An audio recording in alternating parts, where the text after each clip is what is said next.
जय श्री कृष्ण। राधे राधे दर्शकों आज हम आपके लिए सोमवती अमावस्या व्रत की कथा लेकर आए हैं।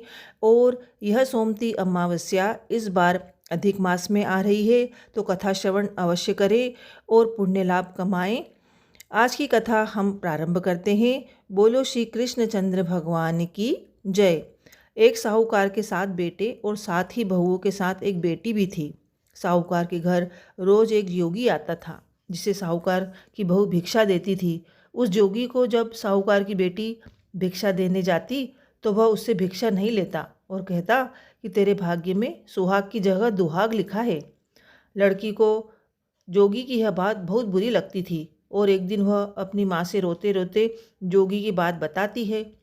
सारी बात सुनकर माँ कहती है कि कल जब जोगी आएगा तब मैं सुनती हूँ कि वह क्या कहता है और क्या बोलता है। अगले दिन फिर जोगी आता है तो साहूकारनी छिपकर बैठ जाती है और लड़की को भिक्षा देने के लिए भेजती है।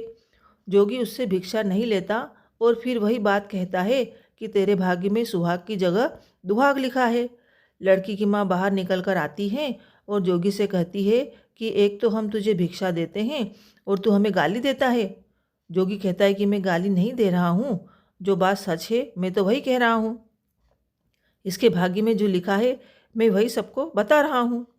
सारी बातें सुनकर लड़की की माँ कहती है, जब तुझे सारी बात पता है तो इससे बचने का उपाय भी तो पता होगा, वह हमको बता।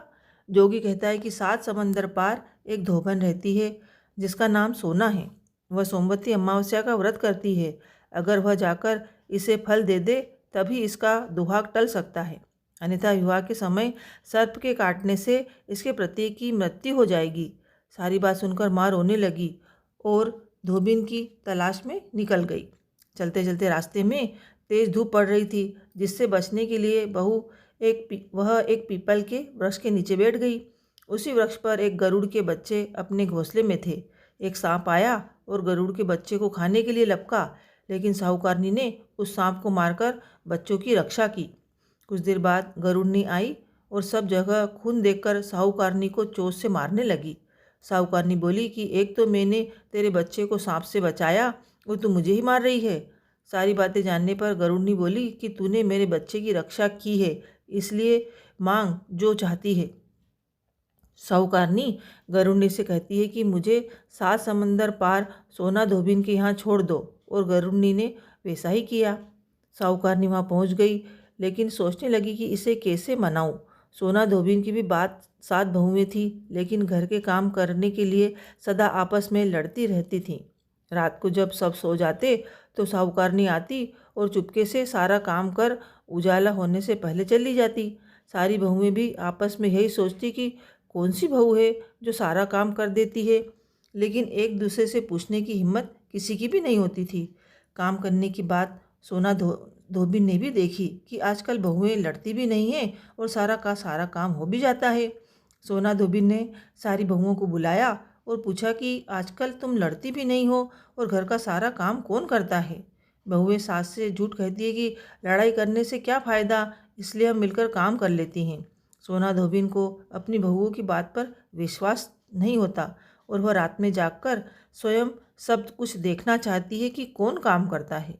रात होने पर सोना धोबिन छिपकर बैठ जाती है कि देखो कौन सी बहू काम करती है। रात हुई तो वह देखती है कि एक औरत चुपके से घर में घुस रही है और वह देखती है कि उसने सारा का सारा काम कर दिया है और जाने की तैयारी में है। जैसे ही साहूकारनी जाने लगती है तो सोना धोबिन उसे रोकती है और पूछती है कि तुम कौन हो और क्या चाहती हो। साहूकारनी कहती है कि पहले तुम वचन भरो तब बताऊंगी। वह वचन भरती है। तब साहूकारनी कहती है कि मेरी बेटी के भाग्य में दुहाग लिखा है, लेकिन तुम सोमवती अमावस्या करती हो तो मेरे साथ चलकर उसे सुहाग दे दो।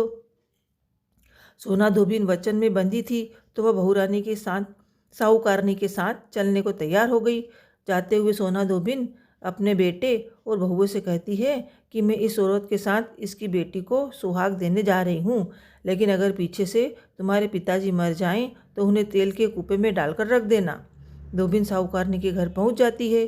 साहूकारनी अपनी बेटी का विवाह करती है तो फेरों के समय सोना धोबिन कच्चा करवा, दूध तथा तार देकर बैठ जाती है। कुछ समय बाद सांप आया और दूल्हे को डसने लगा तो सोना धोबिन ने करवा आगे कर तार से सांप को बांध दिया और सांप मर गया।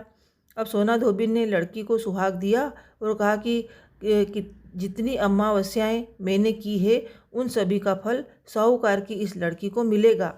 अब आगे जो अमावस्या आए मैं करूँगी उनका फल मेरे पति व बेटों को मिलेगा। सभी लोग सोमवती अमावस्या की जय जयकार करने लगे। सोना धोबिन अपने घर वापस जाने को तैयार हुई तो साहूकारनी ने कहा कि तुमने मेरे जमाई को जीवन दान दिया है, इसलिए तुम जो चाहो मांग लो। सोना धोबिन बोली कि मुझे तो कुछ नहीं चाहिए और वह चली गई। रास्ते में चलते हुए फिर से सोमवती अमावस्या आ गई। अगले उसने पीपल के पेड़ के नीचे बैठकर कहानी कही, व्रत रखा और पीपल के पेड़ की 108 बार परिक्रमा की। पीपल के पेड़ की पूजा के बाद वह घर आती है तो देखती है कि उसका पति मरा पड़ा है।